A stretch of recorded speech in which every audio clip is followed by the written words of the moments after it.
ụmụ ibe udo dịrị ụnụ.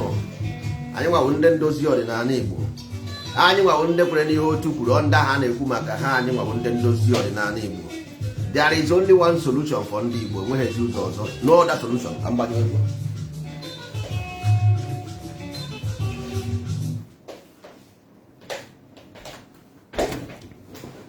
So ụmụ ibe, dịka anyị si wee na-ekwu na anyị ga-ekene eke, kene orie, kene afọ, kene nkwọ, kene ndị mbụ, kene ndị ọkpụ na ndị ekene, kene ndị ndozi ọdịnala Igbo, kene ndị ndozi ọdịnala Igbo ebe ọbụla ha nọ. Anyị sị na ọ ga-adịrị ha mma na eke, dịrị ha mma na orie, dịrị ha mma na afọ, dịrị ha mma na nkwọ.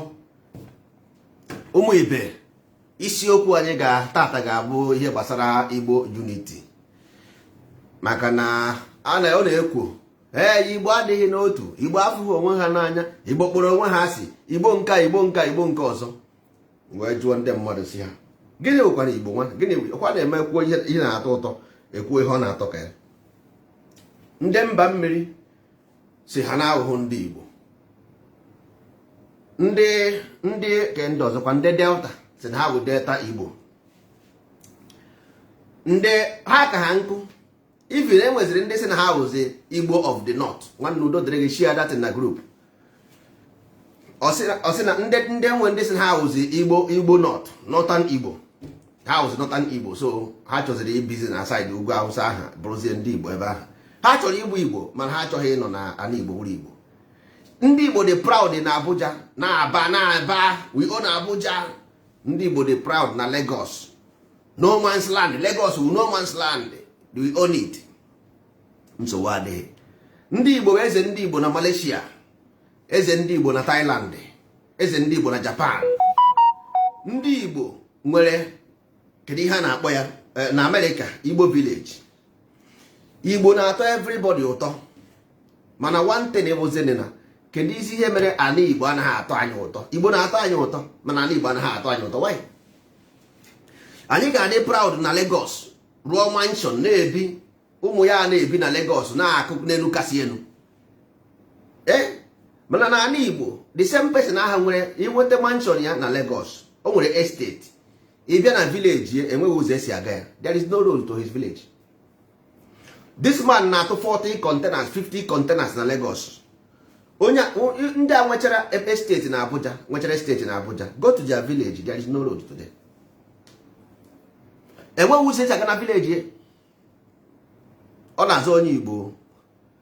Tata aga m agwa na ihe mere datin, ihe kọsụrụ, the cause of this thing, the root cause of this Igbo disunity. Ọ ihe m na-agwa unu today. So geenụ ntị ọfụma. So dịka anyị si wee na-ekwu ya na mbụ, ndị nna nna anyị ha nwere ihe ha debere anyị. Ihe ha debere anyị mgbe ọbụla anyị hapụrụ ihe ahụ, a sị na ngwere hapụ ukwu isi aka akparị ya. Ihe a bụ inu ndị Igbo niile macha inu a niile. Ndị Igbo onweghị onye Igbo na-amaghị ihe bụ mkpụrụ onye kụrụ ka ọ ga-aghọrọ. Onweghị onye Igbo na-amaghị ihe. Onye Igbo ọbụla ma ihe bụ mkpụrụ onye kụrụ ka ọ ga-aghọ. All of them know it. Onye Igbo ọbụla ma onye na-enwe ihe obu enwe ihe ọ na-akwafu. Onye Igbo ọbụla ma ya. Ịghọtara? So ka ezigbo ihe wụzi all those things anyị kwuru okwu ya, anyị anaghị eme ya. Onweghị onye n'ime ụnụ mara mkpụrụ onye kụrụ ka ọ ga-aghọ. Onye ọbụla ma, onye Igbo niile ma. Then why are we crying now as if na anyị na-aghọrọ mkpụrụ onye ọzọ kụrụ? Kedu onye Igbo anaghị ana Igbo land not because of Hausa or Fulani, simple because of his own life security. The only reason why ndị Igbo anaghị ana Igbo from America, from England, ha ji wee nwee Igbo village, simple because o nwere ndị nwere osu n'afa ha. Most of them chọrọ ka Igbo destroy ya because of that osu adding their name. So ha chekwa na even if you have freedom today, have another name not calling Igbo, that osu in their name will be removed. No, it will not remove. If you like change Igbo today, that's your name, unless you change the name. Ọwụ na Igbo osu agwụ, osu eke, osu ji. Ichekwa na if you separate from Nigeria today, your name as Osu will stop existing. No, ọ bụrụ eziokwu. The only thing kaba ahụ, try to understand the meaning of Osu. Well, better for you. Earlier is better for you than you want to abandon it or change it. Because that's the isi mkpi dị na akpa mkpi. You want to go because what gave birth to you is inside, is blood. About the name. If you like, you change the name. The blood will still remain with you. The blood will still remain. Majority of these people fighting for Igbo to separate. Ha check no Igbo separate, yeah? That also and all those things will stop. All of them will vanish. Over here. You got to go. As I na-ekwu ibe, I na-ekwu ọnwa. Ihe anyị na-agwụ no the source of the problem. I give a solution. After source, we talk about solution. Now, number one point of the problem, belief system. Our people, but Christianity, nisi. This Christianity, inside that Christianity, we have the first one. The first problem, we have a Catholic, we have Anglican, we have Pentecostal, we have Sabbath, we have Cherubim and Seraphim, then we have Judaism. 6. Also, 9 inside Christianity, Kai were 6. Because Judaism algorithm has Christianity. 6. Now I got Islam. Igbo nwere Islam. I may be maga nwere ike ịka na-ezo ya ezo or ịnwabeghị ịka na hide. Igbo nwere large number of Islam. Large number, you don't know it. 7. Then traditionalist. 8. Now the problem about this religion now, or they have to exist.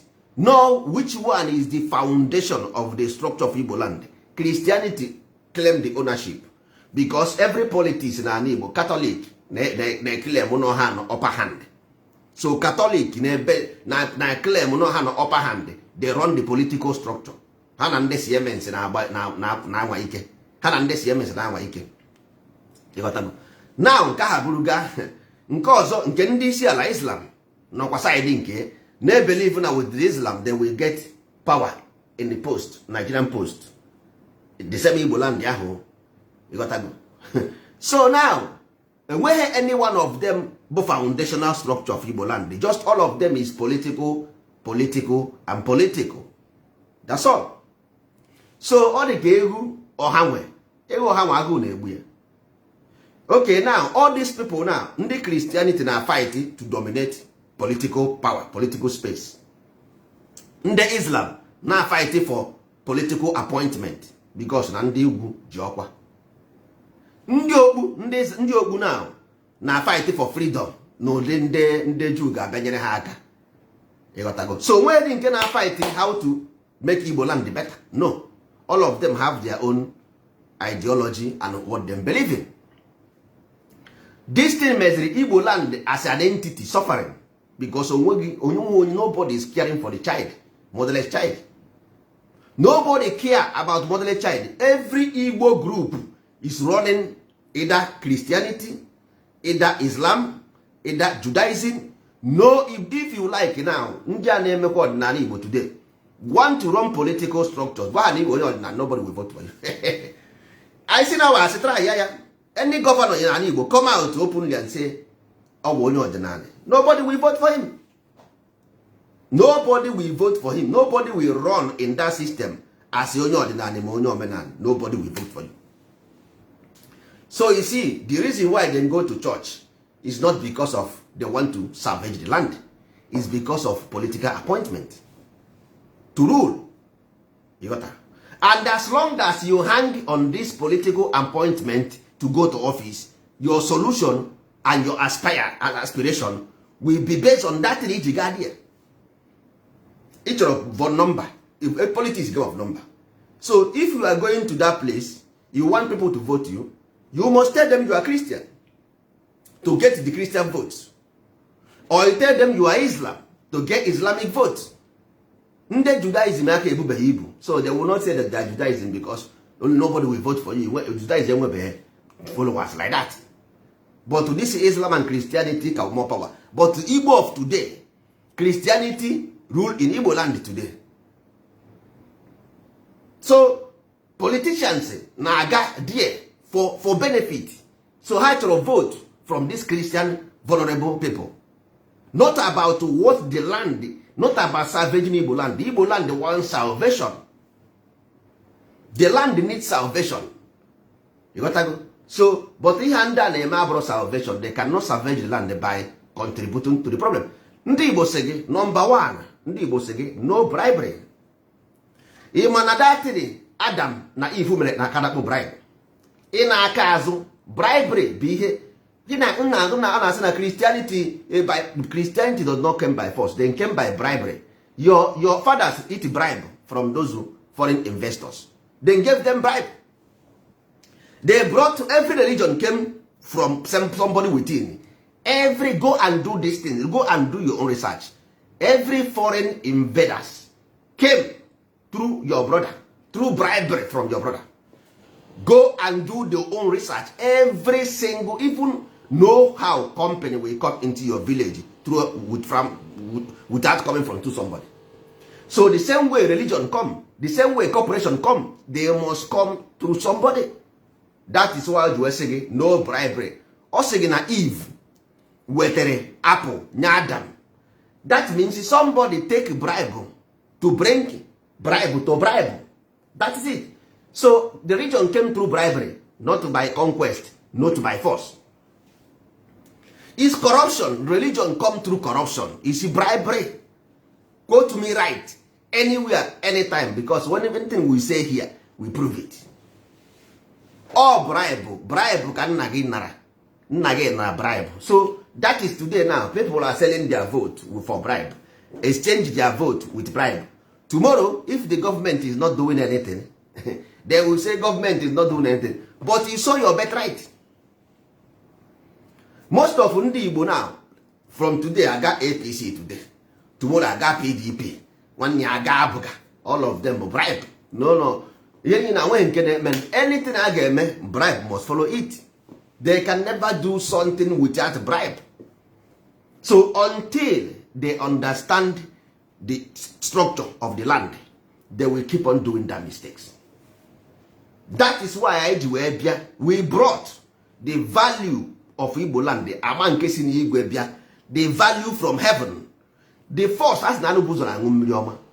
the first law, the first law they gave to us in that land, the first one, before they corrupt it, before the corruption. Anyị ka ndị ọdịnala Igbo, ihe anyị wụ ndozi ọdịnala. Because number 1, agwasigo m unu how problem came to Igbo land. Problem came through corruption, through bribery. And once you bring foreign worship, or a foreign worship cannot come, they can come. The problem is that what is the foundational structure? Ndị Igbo kwesịrị ivote ndị ọdịnala majority 80%. 20% for Zerafo will be shared with Christian, will be shared with Islam and Judaism and whatever.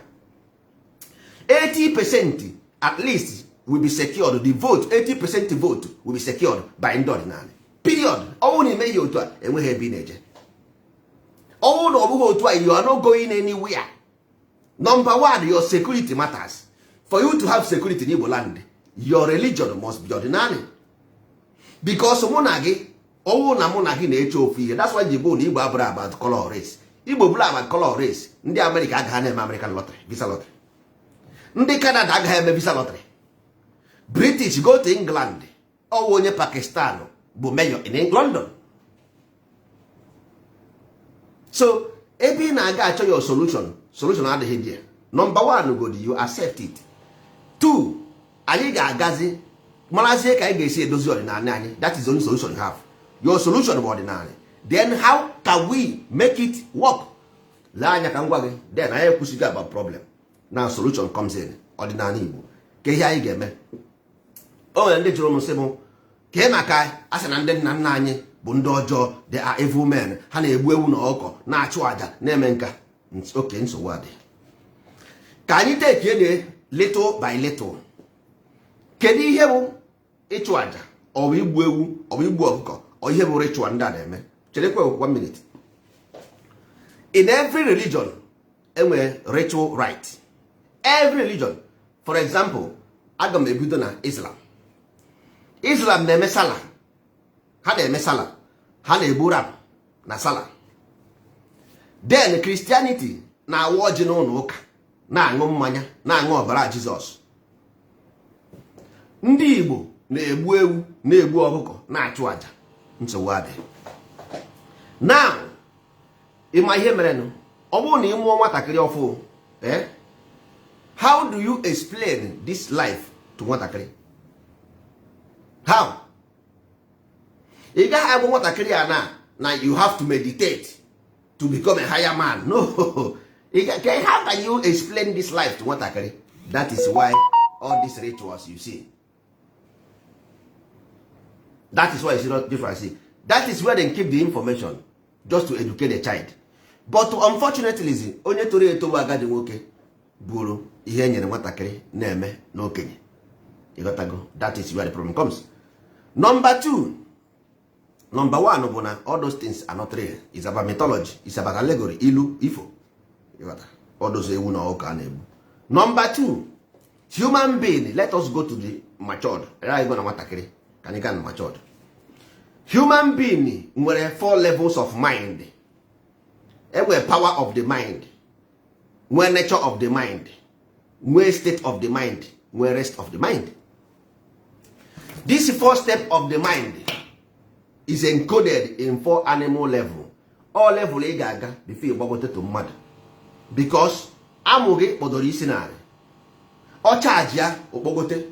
Nwatakịrị nwaanyị ọbụla dị young arịa na-akwụ ọtọ. Emesịa ara ya ada. You got that? Then for you to be able to become pregnant, ị ga-aga read that animal nature. As again, Christ was born in the house of animal. Moses went to Egypt. Christ went to Egypt. That is animal nature. You got that? So every human being must pass that level. That's why we created that myth. For you to know what you have to pass through. Vampire. That's why we make it as scary as that. Oh no, they won't hear it here. That is, we just make it scary. For you to become strong. Human beings are vampires. You don't need happy to know that human being na-egbu mmadụ were gbagbuo mmadụ bịa n'abalị zuo ya ojiri epu nwunye erepu nne erepu nna ya. This thing are not done by at the on the street. No, but we make it like that so that you can understand how life is. Ọ bụrụ na enwere ihe dị there. These are mythologies. You got to go. Human being is the evil itself, not that. But now, this thing now now agana many million years. So many of our people don't even understand it anymore. So they are doing it ignorantly. Nwa bekee in the before had a bubu mad. Nwa bekee before they kill people, they do witchcraft, they do all those things. But at the end of the day, Nwa bekee found out that life will change. You go, you cannot continue this way. Hey, bidozie nke ha na-eme n'ụka today with mmanya wine, with the ọjị achịcha biscuit na ndị otu ya. But our people, due to na ha aghọtaghị ihe ha na-eme, they still stop there. The issue about anụmanụ or no anụmanụ, the issue, the meaning of those things, it will be more beneficial to you. If we want money, let us create economy. Can you create an economy? If we become one Igbo, we can create economy, although difficult. It's not difficult to create an economy. All those we believe on this fraud. Fraud is not the best way to make money. Because you are just mortgaging your spirit. It's not good. There are 6 million ways to skin a cat. Bikonu, ndị Igbo, could we preserve this name as the way they gave it to us? Can we sanitize this name so that we don't leave something destructive to our children, unborn children? Ị ga-ahapụrụ ụmụ gị identity that has been soaked in the evil. If you go to Europe, Igbo na-achụgharị gị.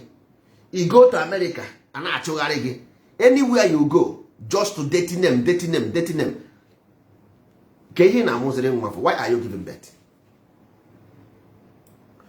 Nothing stays forever. Earlier is better. We can still do it. It's not too late. It is not too late to cleanse the name. We have the original information. Nwanne echi igbu ewu gbuo na ya adịghị. Echi igbu atụrụ gbuo na ya adịghị. There is no need to come to Facebook to do that thing. There is what we call animal rights. It's everywhere in the world. The world knows that if you want to live in harmony in this life, you must have right for everybody. So you don't come and tell people how you treat animal. Were ewu gbajisie ya okwu n'aka tii na Facebook. That's an adroma. ọ dịrọ mma. Ọ bụrụkwana gị, if it's you need to reach that na Facebook to people. Why? Unless me ị chọrọ ndị na-egwu wayo, ị chọrọ ndị na-eri ego ha. Because ebe ọ na-esi na ị chọrọ ime to do whatever you want to do, esi na you believe your belief. Why Facebook? Why Facebook? Unless you want to use it to get customer. That is it. You want na ihe ọ bụla ị chọrọ ime is your own right. We are not. Igbo nwere value system. As long as you respect these values, udod isi na efi ka ị chọrọ igbu nwanne gbuo. Isi na ọwụ enyi ka ị chọrọ igbu gbuo. But in public, nwanne marakwa amara na ọ bụ afọ onye kpọrọ nkịtị ya ka ọ na-aza. Ọwụ na isi na Igbo, this is what we represent. No matter what people say, we still represent that. We should remove this our representative, that is our identity, remove it from worship. Because worship bụ ọdịyanala ka anyị na-akpọ ya, which means the way. But your way is not my way. Ka isi eme abụrụ ka nsi eme, because ọdịnala bụ ka onye si eme. Asị na ka onye si eme ka ekwesị akpọ ya. So don't generalize ordinary. That is why Christianity never intervenes in African pastors driving private jet. If you go to Europe, there is no any African man with the bank account, pastor with bank account large money inside the driving private jet. No, nothing. Ọwụhụ na ndị Europe amaghị na ndị Africa jija Christianity and Bible egwu wayo. They know. But ha mana religion simple means onye na nke ya. They know. That's why they never say anything. So number one, where we have work here is in that identity. You got to go and tradition, not in religion and culture. Because religion bụ simple onye na nke ya ọ dị ya n'ala. But anyị nwa na onwe anyị who believe that the heaven have a law. If plane is more secure in heaven, that means if you apply the law of plane here on earth, you will be more secure and move freely. So I will say, let thy will be done on earth. Ka eme uche ya n'ụwa dịka esi eme n'eluigwe. So anyị nwa na onwe anyị chọziri ime uche collectively, we want to work together and trade together. Anyị chọrọ ịzụkọta ahịa ọnụ, but onweghị ka anyị ga-esi azụkọta ahịa ọnụ ma ọ bụrụ na anyị ekweghị na ofu okwu, anyị ejighị ofu ọnụ. Then we believe in this principle. Ọ dị ya n'ala, mana nke a bụ nke anyị believe na ya. Anyị believe na igbu anụmanụ, anyị believe na ime ihe ọjọọ, anyị believe na ime nka. Anyị believe na mind is capacity, na everybody nwere capacity. But ichi ibu weight, ị ga-ebidogodi from small weight wee buru na agbago. Ị gaghị eje bido n'elu, ị ga-ebido small na ebu na-eje. Collectively, ndị niile ha na-eme ka m si eme bụ ndị mkpọrọ enyi m. Our target is to develop the mind, to put light mụnye ọkụ nke ime mmụọ n'ime anyị, ka anyị mụnye ọkụ nke ime mmụọ. That is more important. How do you do this thing? That is more important. Enweghị mgbe ị ga-emegide ihe ị na-eme na Facebook to project, because that is like marketing. Facebook simple means social media where you market your goods. So ihe ị na-eme na ọ bụrụ na ọ bụrụ selfishness, how do you market the Igbo identity? That just like no government will protect any of their citizens who do crime outside their country. No country. Enweghị any country ga-protect their citizens if they do evil outside. So if Amadioha is the greatest of the greatest, creator of heaven and earth, mụrụ anyị, dunye anyị, si anyị gaa n'ụwa, go and preach and establish, anyị bịa here na-eme ihe ọjọọ, Amadioha can never defend us. Nowhere and no how. Ogbu mma na ana na mma, ọgba egbe na ana na egbe. I have never seen onye na-eme ihe ọjọọ before triumphed. Don't use paper money to judge. You cannot use paper money to judge, because money cannot buy you happiness. Money cannot buy you life. Money cannot buy you love. No. You can only use money to flex. Isi na asị, gaa chọba onye chọtara ego. Ị ka na-achụ ego, ịghọtabeghị. Gaa chọọ onye chọtara ego. Jụọ ya ma ọ chọtago happiness. Gaa jụọ onye aha chọtara ego. Okay, look at, let me tell you one thing. when you are poor enweghị ego, ị na-eji ụkwụ gaa street unu niile, gaa village unu niile, ị nwee ego, ị na-ejizi 50 million policeman aga. Are you making progress or are you decreasing? Are you upgrading or decreasing? Ị nweghị ego, ị na-eji ụkwụ aga everywhere, dey free. Ị nwezie ego, jiri 100 policemen aga. In Europe here, if you like you have money, nobody care. You are poor, nobody care. But in your land, if you become rich, you begin to use policemen, you become afraid, become danger. You like becoming danger. So if all that ego, true, no ezigbo ihe, people should come near you. You don't need to run away from people. You don't need to go and buy land, ask cake and put giant fence, put ndị eke busi egbe n'ọnụ ụzọ gị. Why? Ọ bụrụ na ezigbo ihe, why should you do so? You see, money is not all. It's just like having a car with the fuel. Fuel is important in a car. But if you have car, you don't have fuel, you can go and meet Emeka, let me carry you to main market, buy me fuel. But if you have fuel, you don't have car, you can sell your fuel. You will have a car to multiply. But if you have car, you can wake up in the morning, go to Ebutemeta and say, Ojeleba, people enter, use their money to buy fuel. So to buy car is more better than to buy fuel. So if you have wealth, good and fine. With that wealth, you can create riches.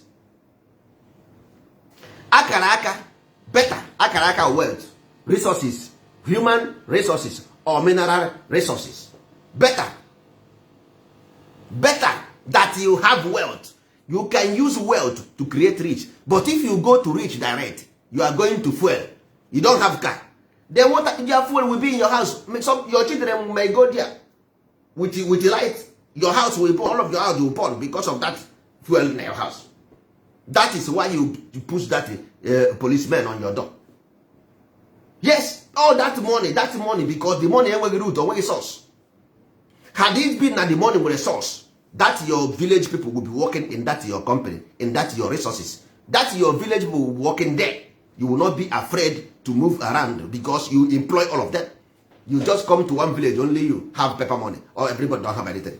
Not because you don't want them to have, you don't know how to make them have. That is what is wrong in Igbo land today. You will see in the village, everybody don't have money. Only one person build mansion.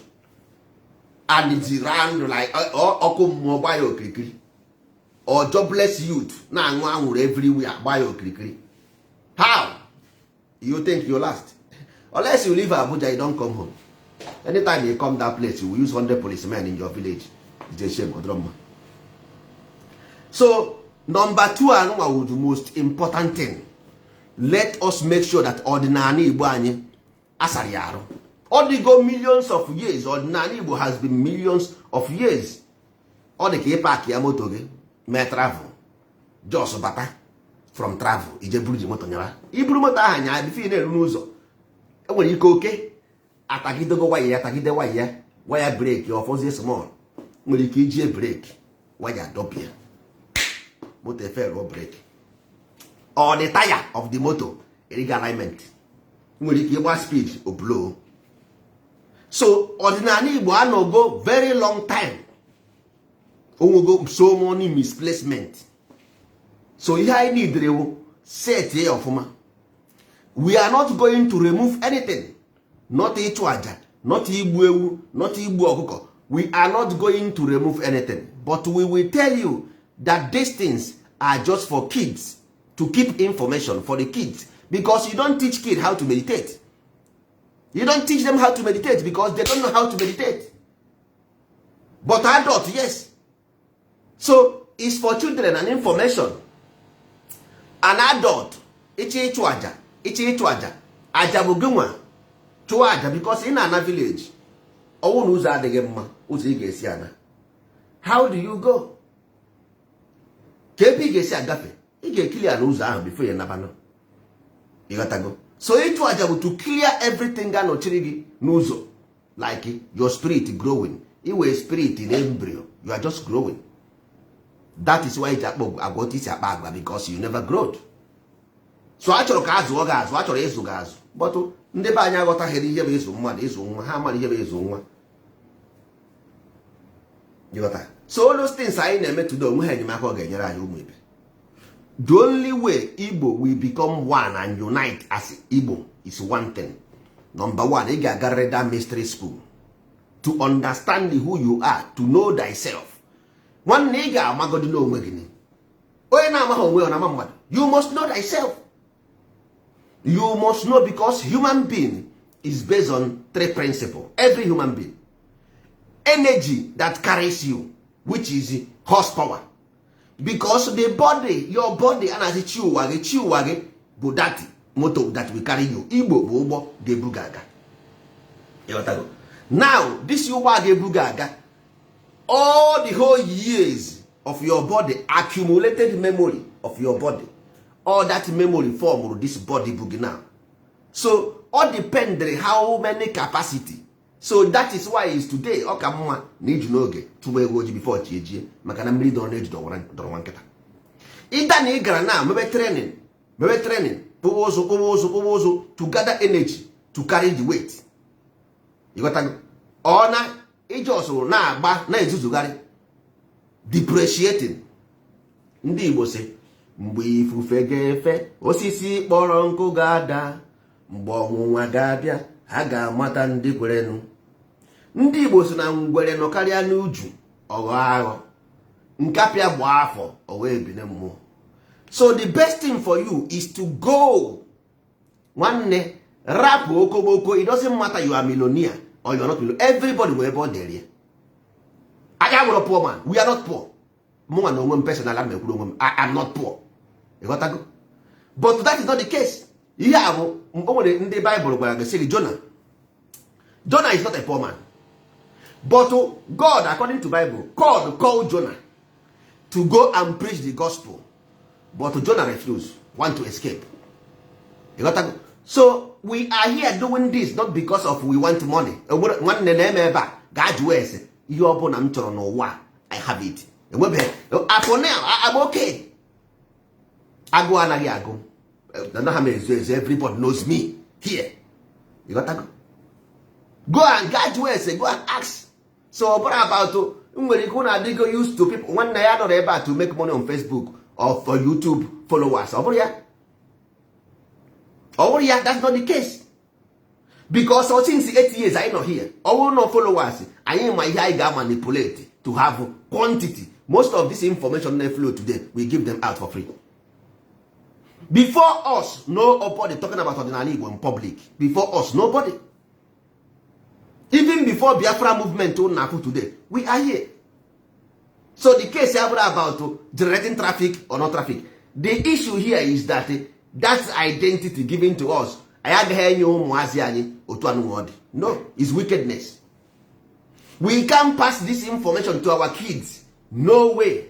It's better you go and take your children to Ghana. Let them become Ghana. Take your children to America or England. Forget this nonsense. Forget this nonsense. It's worse.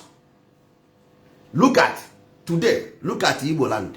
No political, 5 states. No political ideology. No agreement. No security. No tradition. No culture. Okay? Why are you going to born Pikin in that place? Why are you going to born a child in there? For waiting? For what? Better go to Abuja, answer John Benson. Better for you. Or go to Lagos and answer okay Mohammed. Finish. Period. Don't deceive yourself. Because at the end of the day, you will be answering Igbo of whatever. Who knows that? The same way the equally people today saying I am not Igbo. On day just saying my mama say I'm Igbo. On day Bini. The same way your children will do.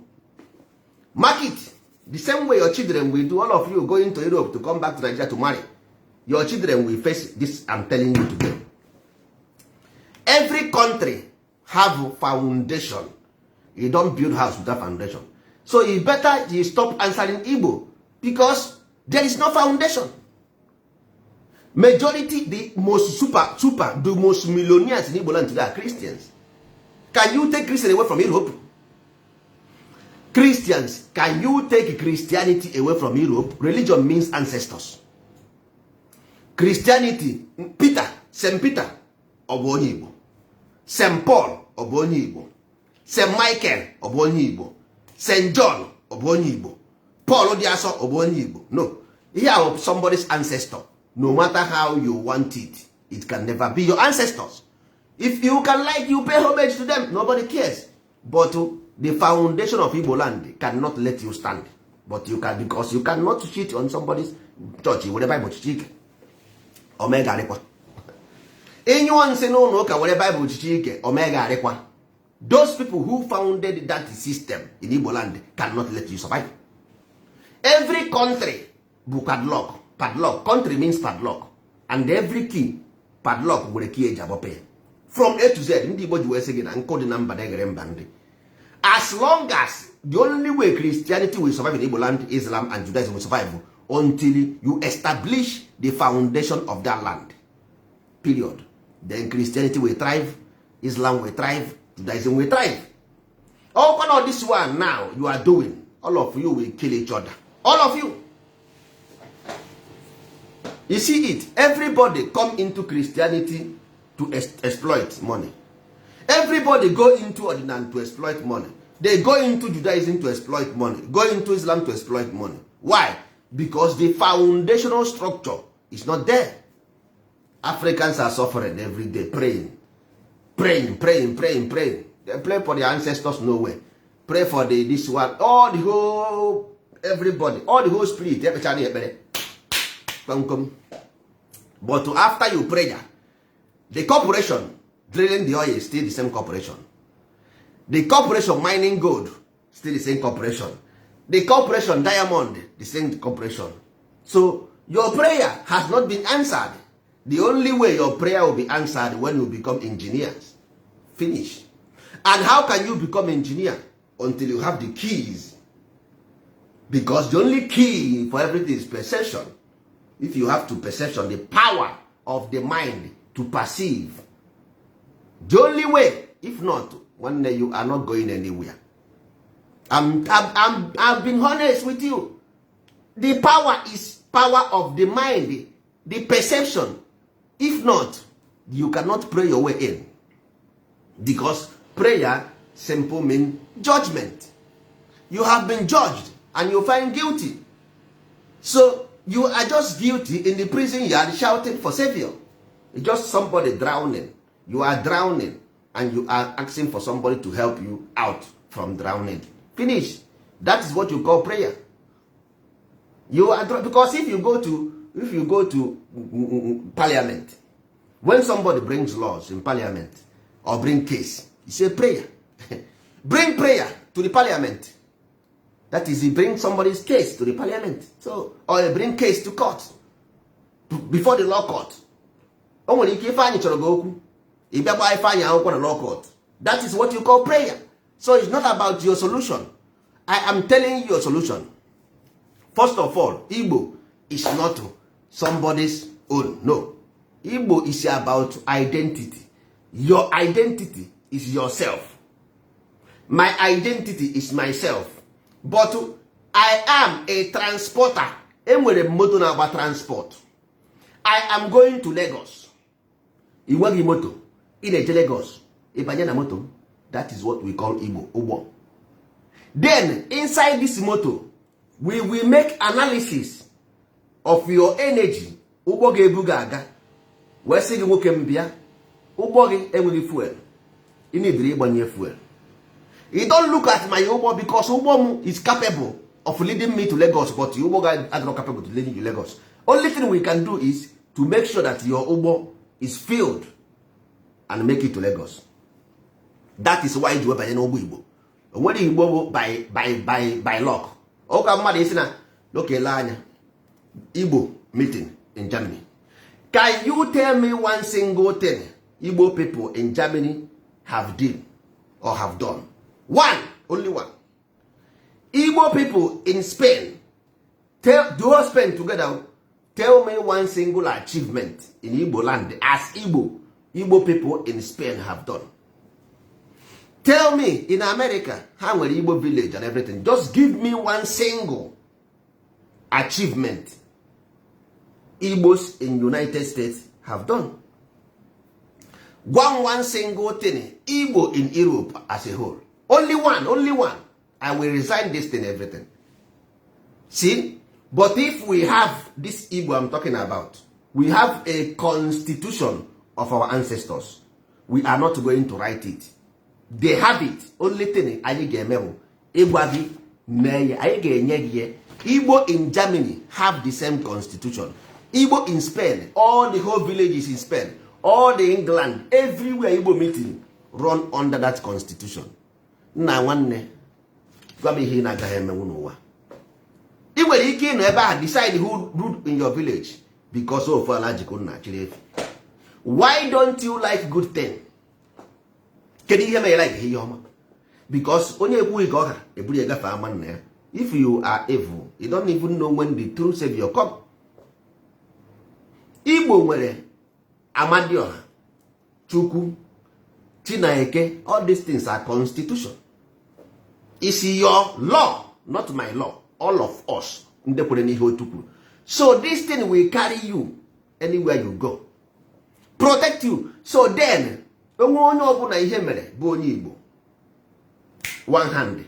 So if you call ka anyị ga-akpọ, the person will be freed because he's not guilty. Anyị ga-ewepụrụ our code of conduct to the place. See, look at the code of conduct anyị. No bribery, no robbery, no fraud, no hate. This man is guilty. Even though that man is not here, is guilty. He's not guilty. This man is not guilty. Because we believe in a value system. This our value system say that we should not. Onye ahụ mee bụrụ na o mere that thing, we cannot defend the person. Because the person violated our law, not even German law. Our law say that you don't take bribe. Our law say that you don't rob.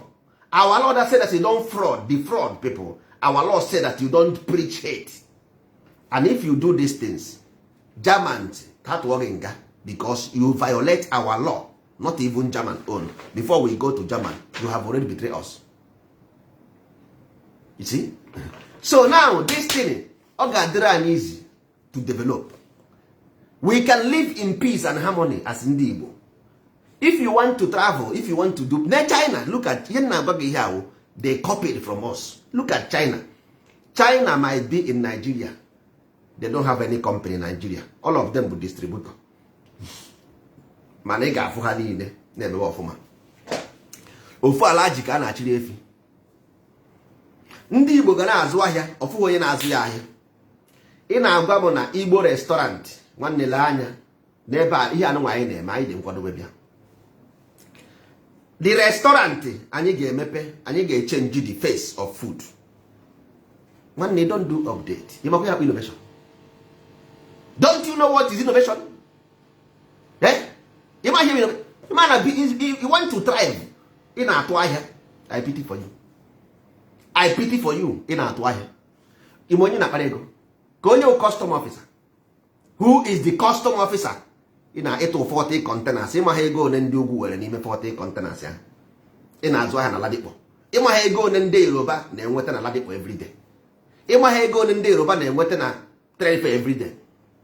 Ịma ha ego ole ndị Yoruba na-enweta na Alaba everyday. Ịchọ ka m gwa gị. Ị na-atụ ahịa. Ana m eme business, ana m atụ ahịa. Nsogbu adịghị. Kpawara ha ego.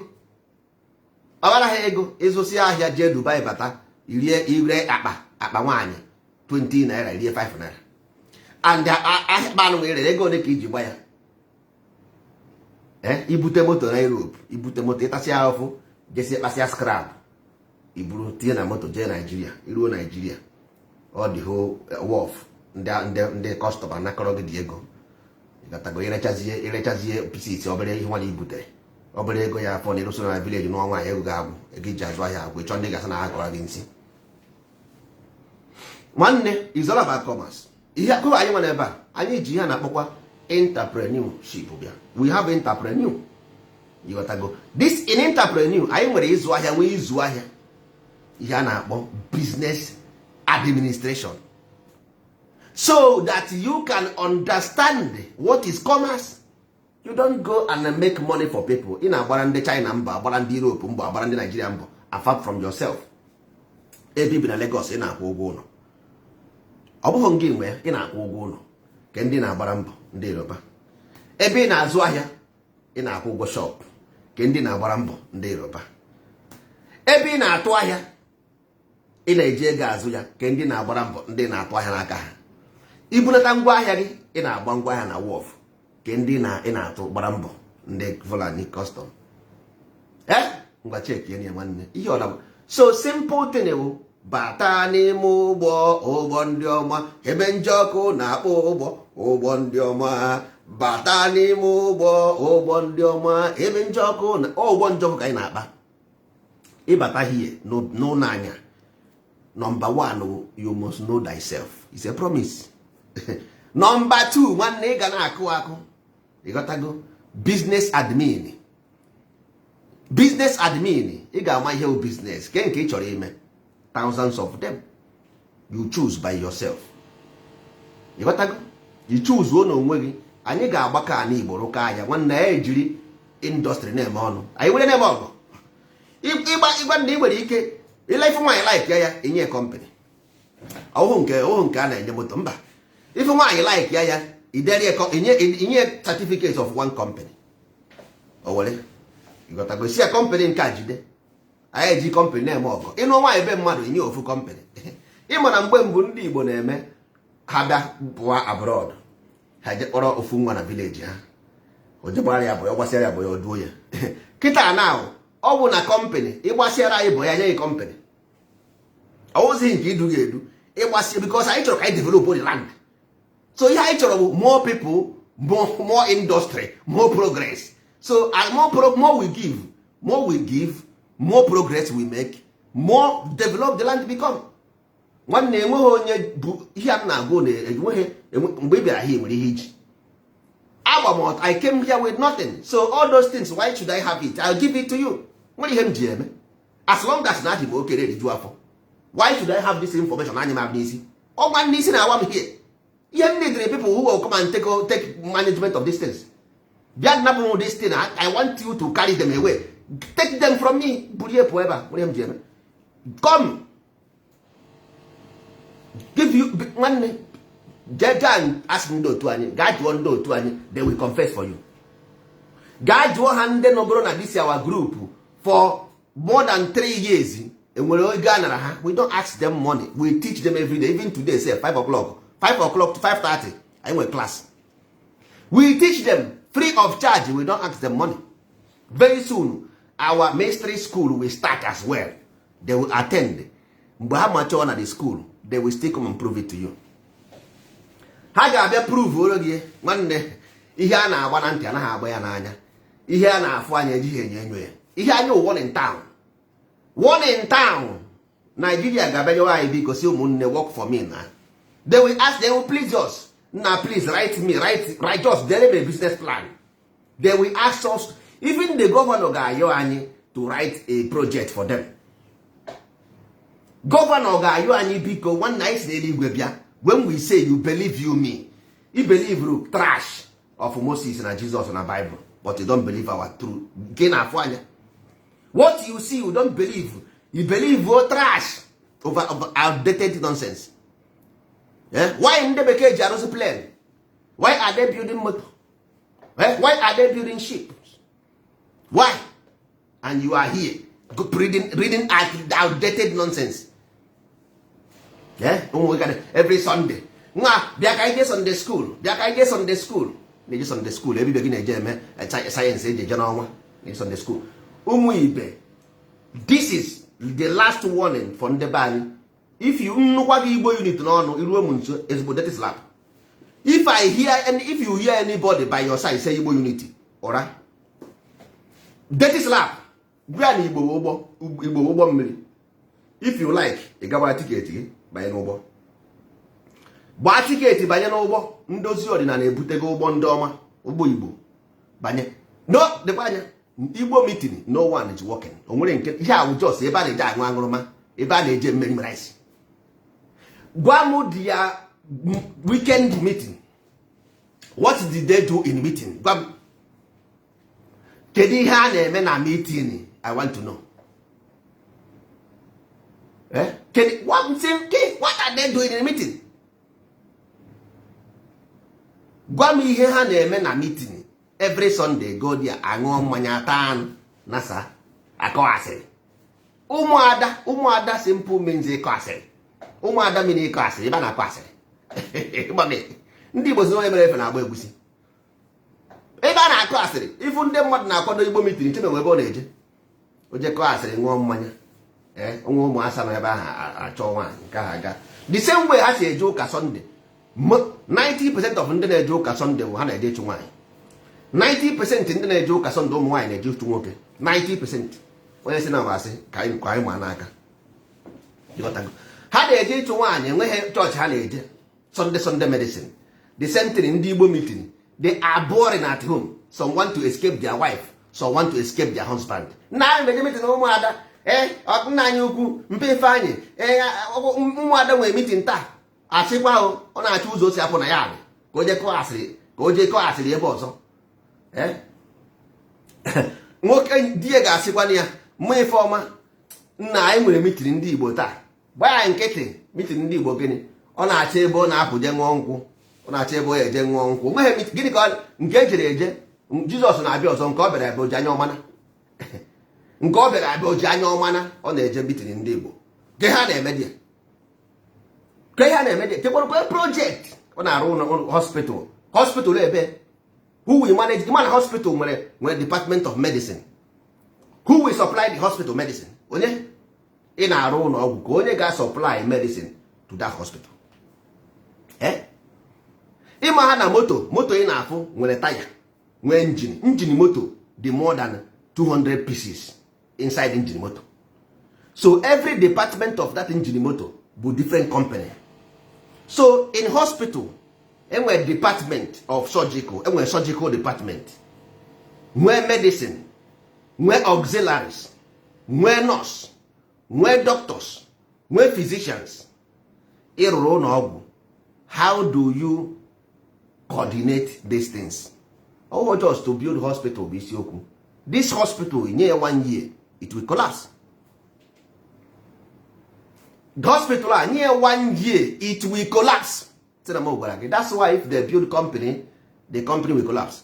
They are building new things now. New things everywhere. All these new things they are building, near time, all of them will collapse. Go to Lekki phase 1. No more Lekki phase 1. It's Lekki phase 2. No more Lekki phase 2. It's Lekki phase 3. Before it was Jakonde. Now it's Banana Republic. Just near Banana Republic 5 years, 6 years. Give Banana Republic 5 years, 6 years. You see it. Look at Enugu Airport. Enugu Airport time. Owerri Airport or the cemetery. Owerri Airport the cemetery. You got that? So one of these things you have to master the life you live. You create an environment, the conducive one with the people. One nana real or package. One neighbor or package. The same thing. Computer is run by program written by somebody. All madu the program. I will computer engineer. All madu the program. I'm one computer. I'm still going to school. I'm still an educator. I come to school for this engineering computer. So you are just wasting your time and children's life. You want to give birth to useless generation. Now you want to give birth to useless generation. And the program there. He will be the one. He will be the one. Why can't you come and be the one? Why can't you come and be the one? We follow you. It's not easy. You might have mad bunnies here. You might have mad bunnies here. Not easy to bogey, man. Is in a cacabogi. What? I say, yeah, I want to create a bogger. Or the cause correct number. Even can you want to quit to an Jemmy Mapu Jemmy? Hey, Igbo, burn Igbo, you will. And I done one. Based on what? It's not easy. You might know life with attraction. A man alive with energy. Imagine. ịma ha no power na work, ịma ha no power, no force, life will force. Don't you know that? How do you coordinate this force? Imagine an enemy coordinate. Nothing. In Igbo land, go and see it. Lay Nigeria, blessing given to them, abundant mineral resources, gold, diamond, zinc. If I tell you the kind of mineral resources in the Plateau state, Plateau means platinum. Plateau means platinum. Ebony means ebony. It's a tree, wood that is more costly than gold. Wood, ebony. You got to. So in Ghana, everywhere across Igbo land, Africa as well, abundant mineral resources. The same name economics. In economics, you must study your environment. Yes, because every simple thing is science. It's all about science. So it's the study of nature. So how come you don't study what you have in your land? If science is the study of nature, then how come you left what is in your land studying Ajay Crowder? Is Ajay Crowder in your land? He's studying Bible in Thessaloniki. Is Thessaloniki is in your land? Eh? Apostle Paul said in Rome. Rome ordinarily, if economics is about demand and supply, is what you have. It's your GDP. My friend, why are you studying those things? They go through lawyer. In law, lekwe ito lekwe isa. Ndị Igbo si lekwe ito, lekwe asa. Lekwe ito, lekwe asa. That is it. Mami ho na kon ndị Igbo nwe lekwe ito, lekwe isa. Lekwe ito, lekwe asa. That is the secret of the code. Onya maka na-ekwu maka ya. Na lawyer quote Abraham Lincoln said in the time of this blah blah blah. So what they look at your land. The blessing become a curse. Then give you platinum in Jos. You are dying every day, massacring yourself, killing yourself. Then give you oil in Delta, Interland. You are killing yourself because you say Hausa man must take it or you take it. Are you telling me that this oil, this gold, this diamonds in all this Nigeria cannot feed all the whole Nigerians? Are you telling me? So, are you telling me that all this oil cannot feed? Oil, gold, platinum, all this, even in this Sambisa forest, and uranium. So, you are telling me that all these things will not feed everybody to a standard of self-confidence, comfortable. Why are these fighting? Because of ignorance. Because of ignorance. You are rude.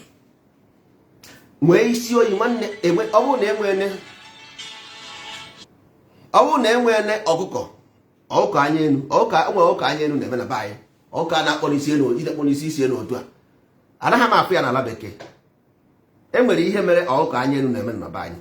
Enwere ihe mere egbe ji ebu ọkụkọ na be anyị. Egbe anaghị ebu afụbeghị ebe na-ebu ọkụkọ n'ala bekee. Never seen before egbe na-ebu ọkụkọ n'ala bekee. Afụbeghị m. Mana ana m afụ egbe na-ebu ọkụkọ n'ala Igbo. Ọkụkọ anya enu na-eme. Afụbeghị m ọkụkọ anya enu na-eme n'ala bekee. Afụbeghị m ọkụkọ rasta n'ala bekee. Ọkụkọ rasta na be anyị. So because as you know nkụ dị na mba na-egere mba nri.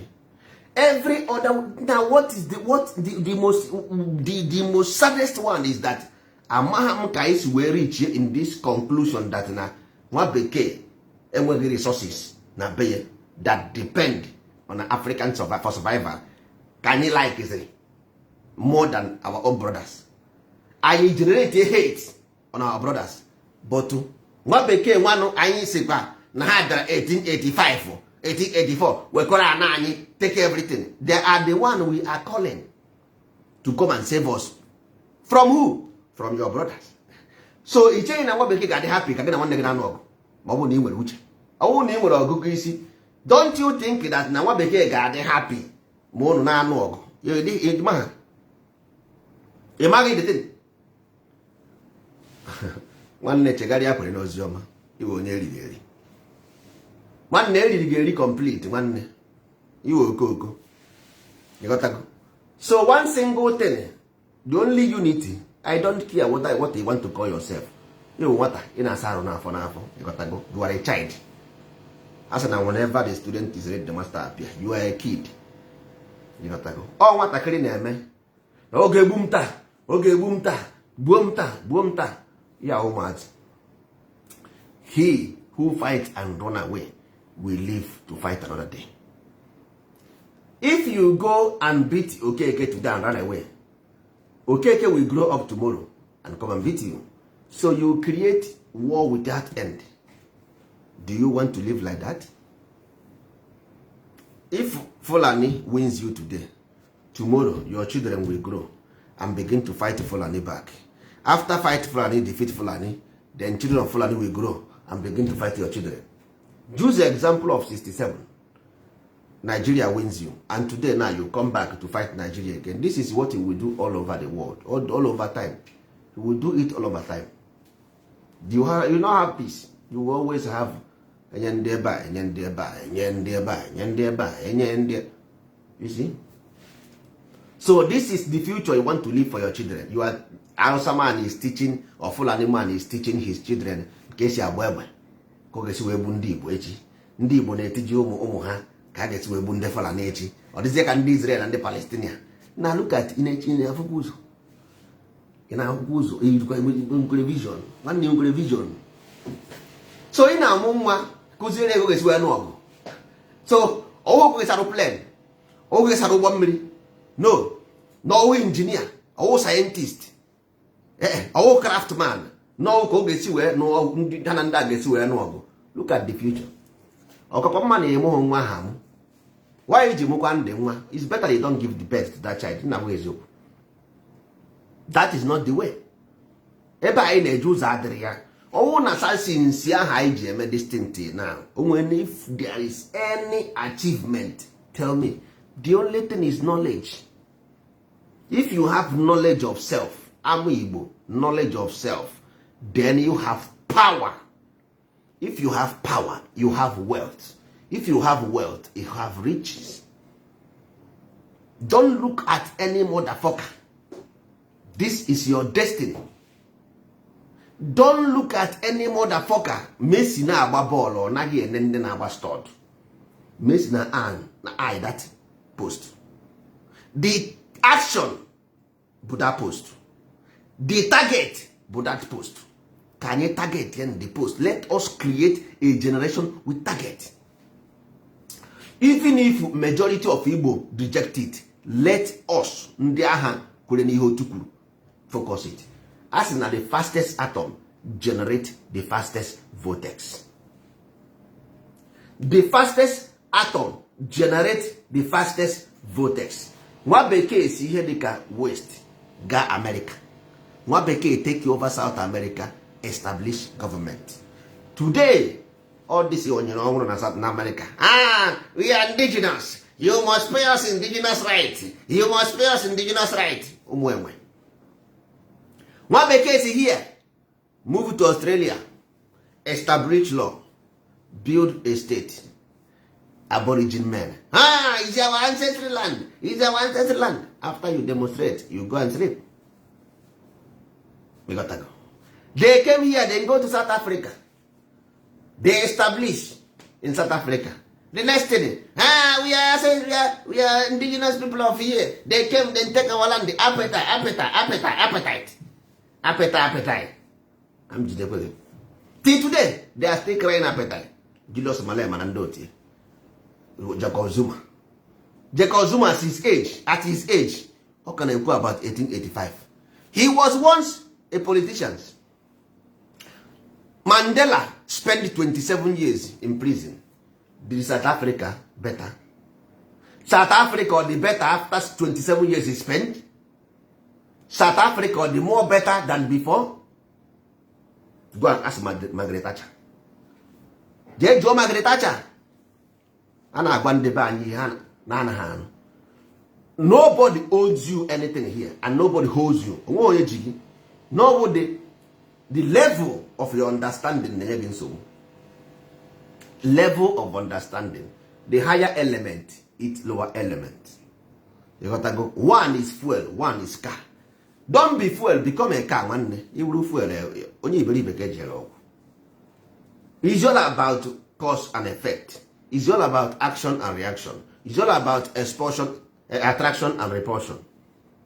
So be attraction, don't be repelled. You got to go. The same thing eji wee mee osu system, action and reaction, cause and effect.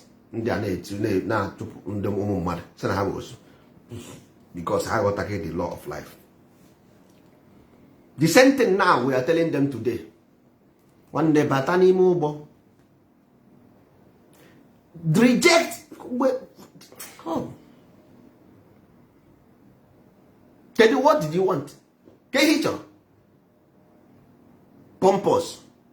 No, you know, you have telephone at hand, use it to make money. So what? Mmadụ ga-eme n'ihe ọma. Mmadụ ga-eme ihe ọ na-amaghị. Ọ bụrụ na ị maghị ihe ị ga-eme, ka ihe ị ga-emekwa na-asị gị Facebook. Ịwakwa onye osimiri pụrụ ụgwọ ka ọ na-eri, ọ bụrụ gị na nka ndị wayo eri ha gị. Phone, you have phone at hand, GMA ego, ị ga-eme ihe na-amaghị. That is why every Igbo man today is a comedian on Facebook. Every Igbo man. Nke na-ewuzi ha na-awụzi efe ụmụ nwaanyị. The latest one were efe ụmụ nwaanyị. Can you imagine? Efe ụmụ nwaanyị. Ezigbo ihe nke ọ na ha aka. The same people will come and talk about Bobrisky. Ha ga-apụta na-ekwu maka Bobrisky.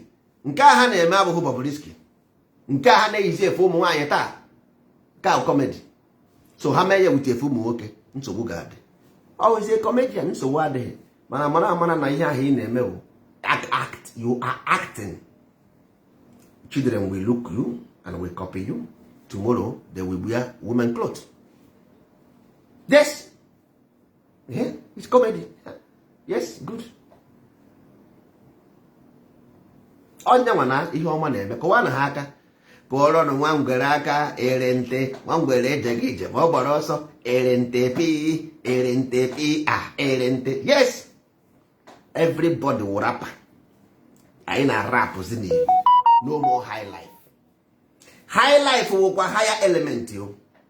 Rap wụkwa lower element. Culture means lower element. Now, when I tell you life is a spirit, you see, the spirit is rap. Higher element and lower element. Then we are rapping. Everybody is rapping. That means we vibrate low. That is the meaning. Actually, is what it means. That if we don't play higher life again, that we play rap, and rap is lower element. That is why lower element only act for money. They are out for money. If you listen to higher life, they talk about good life. You watch Yamaike Ejaga. Nameza Batamenyi. Nameza Batamenyi. Or Oliver. Owachorobi umani. Gageye ige rap. Rap na-ekwu maka ego. You want money, God, money, dollar, God, money, God, dollar, God, dollar, motherfucker, God, dollar, bitches coming, bitches going, nigga coming, nigga going, hey, yeah, whoa, yeah. You see the difference? One na-ekwu maka ụwa ọma, nke ọzọ na-ekwu maka money conscious. Lower element is materialistic. That is why they wear jewelry. That is why they wear flashy cars. That is materialism. Spirit don't lie. Spirit show you who they are through the person that represents them. Because every spirit will representative. All the spirit now vibrating in higher element. You see the spirit behaving normal. When the plane failure, the plane will establish and balance. You got to go.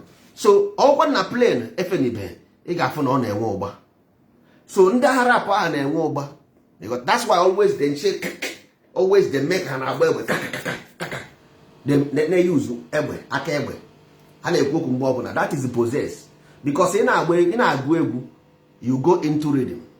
You move into rhythm of a spirit. Imagine, it's just like when you are calling in a line, in a telephone line. So if you're a musician, if you follow in music will rhythm. That one beat means rhythm. But how they don't speak. I study audio engineering. You know that. Because ihe mmadụ gụrụ agụ ebe abụrụ because anyị na-ekwu ebe ọdụdụ ka anyị ọwụ ndị nkịtị. Agụrụ m audio engineering mee automation engineering ka esi arụ njiri moto. So now ihe a na-ekwu ihe a nwanne bụ ọwụ na ịmaghị na rhythm ka a na-ekwu to follow the beat. Ọwụ mmụọ ka iso aga. So ị na-represent that mmụọ ahụ iso ị na-represent ya nyaba egwu ahụ ị na-agụ mgbe ahụ. Ị na-agụzi dị egwu ahụ ị na-erezi na-eresi ị na-ewepụta ihe ibu n'obi to the public. So ihe ahụ your character, then ị na-eche ozi as behavior. That behavior was the music ị na-agụpụta. Mana people who dictate music, understand music ma ha nụ ha na-egwu gị, ha ya more level of understanding. That's why in the West ha anaghị like ụmụ ha get rap. They don't like it. Ụmụ ha like ya because na nwatakịrị ahụ nọ na lower level, nwatakịrị ahụ nọ na lower mind, animal nature. So nwatakịrị ahụ like the music, but nna ya mana na ihe ha adịghị mma, but ọ hapụrụ ya due to na stage nwa ha nọ mgbe ahụ all level onye ahụ nwatakịrị ahụ nọ. Mana ndị be anyị amaghị this thing. They don't know about musical instrument or music letter. Ha amaghị musical letter, ha amaghị musical instrument, ha amaghị the meaning of music, ha amaghị na music harmony. You got to go not to follow the rhythm. No.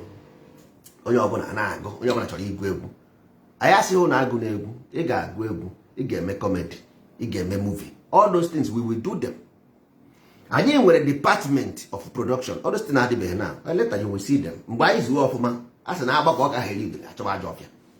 Mgbe anyị zuo ọfụma, all those things you will see them. Anyị nwere department of music, nwere departments of media, nwere department of industry, everything. Anyị nwere the whole department, the whole by whole. Anyị ji bịa, anyị si n'eluigwe bịa. Amadioha hazuru ka eme, o bunyere anyị ihe esi ebunyere ebunye. Aka anyị juru eju. Ndị be anyị na-ata ahụhụ, ndị be anyị na-ata ahụhụ na-ebigharị aka maka ọ na-eme ihere. Onye nna ya na ana eze eji ọkụ mmụọ. Anyị nwa bụ Igbo wuru ya family, but for you to be royal you must be loyal. You prodigal son nara akụ nna ya n'iyi. You go prodigal son nara akụ nna ya n'iyi. Yes. A na-agwa gị today na ịhụkwa vidiyo na enefu anya. This guy nefu anya. Ọ na-ekwu maka Biafra. Mba. Why? Ndị Biafra na-agwa gị ha na-agwa gị. Why they talk about industry? Enweye ka industry. Nwanne ị nọ n'ụwa, what did you want to feed your family? Yes. I don't promise you when you get country you have work. No. I want you to have job now. A na-adị ndụ were eje, a na-anwa were eje anyway. If you don't eat now, the only thing worrying you today is poverty in Igbo land. So you must wait when you have freedom. You will receive any. Wait. Don't come here and tell me about Nigeria will not let us. Among the border. I don't permission. Why must you tell me? You don't tell me. If you don't want to come, don't come. Go. But don't come here and tell me. Because we don't Abuja. That's why Nigeria never stop you in Abuja, in his land. Outside people never stop you in North, in their land. You don't never stop you in the Yoruba land, in their land. They never stop you in America building Igbo village. In America, no. Now when I want to go and develop my land, you tell me they will never stop me. In my own I will never buy. Do you know how many things we have today in Igbo land? Because we don't come here to use it in campaign. I don't have a campaign or a gundo karobi. When we are done, you will be forced to that law of Igbo land. You will be forced. Either you force into it or you leave the land. The same thing. Okay, follow line. No. When the law come after you, you see they call you Osu. The same thing. They want to stop us. They want. How can you stop? Go. Have you closed the Nigerian prison? Osu, nobody is Osu. Osu is a system of if you die, you are talking. It's a prison. It's a judicial system. Overall man, it's not a human being. It's a system. It's about law of attraction. When we are done, you go to prison. Now Nigerian constitution there. How may you apply in the north? Why you don't have a Igbo land? Because you don't have your own traditional law. Your own traditional system. And you cannot run it by Christianity. It's not yours. Nigeria will not let you do it. You can't do it in Christianity because it's a foreign religion. You gotta go. But Hausa people memory because Hausa, even though na Islam have their origin, Islam has been a long time. And they use one type of system to run Islam. Islamic people don't have account, bank account.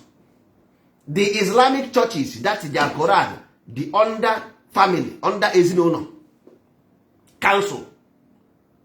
They don't have private jets. So your pastors have private jets. They have private accounts. How can you run? If you let them run Igbo land, they will take our land, all our land. They will sell our land, all of them. That is why Nigerian government will not let them do it. If you let these pastors touch our land, they will sell all the whole property from A to Z. So you cannot use that thing. The only way to govern Igbo land is through tradition. But you must know the principles, the rules, and regulations that inside that tradition to use it. We want to rescue you from drowning.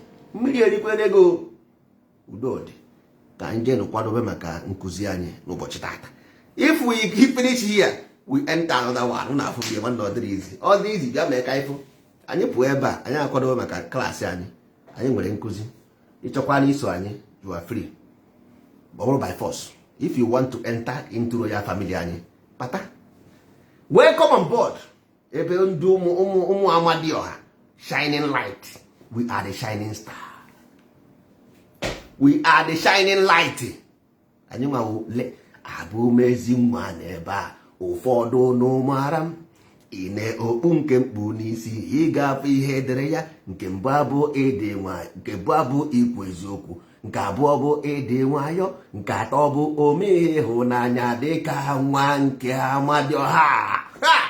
Nwanne anyị bụ ndị a na-ekwu maka ha ọka aga obi banye n'ụgbọ nwanne ebe a no ego, no greed, no envy, no jealousy, no avarice, no arrogant, no.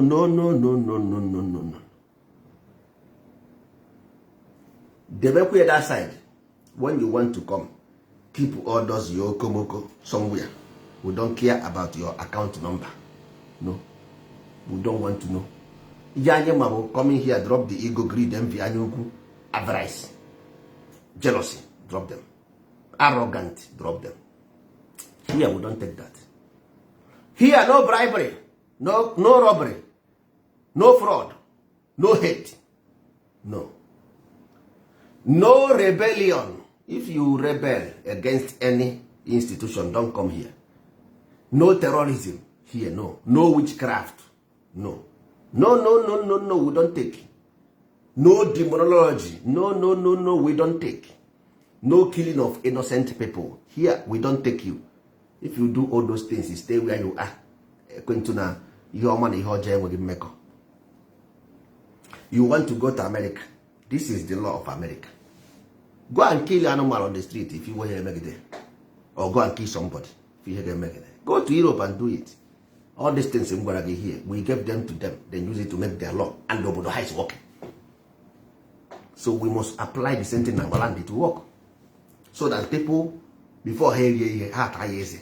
Enwere ya na-ewepụ na nwere ya no. Ọ bụ ihe ọ bụla asị no not decide gaghị na ala. Isi ọkọ underculture. Witchcraft, black magic. Ya hụ na akpọ dechi na ndị otu ewu witchcraft and black magic. Ịmagị black magic agba ga ebe ọ gaghị epu. Ka ịgbakwa ihe ịgwụrụ ọgwụ ka agba ga egbe ọ gaghị epu. Mmadụ one ka igburu wee gwọọ datin. Ịgwọsi ya ka ịgba ga ebe ọ gaghị epu. Mgbe nsogbu adịghị jebe mana ebe a don't come. I don't know.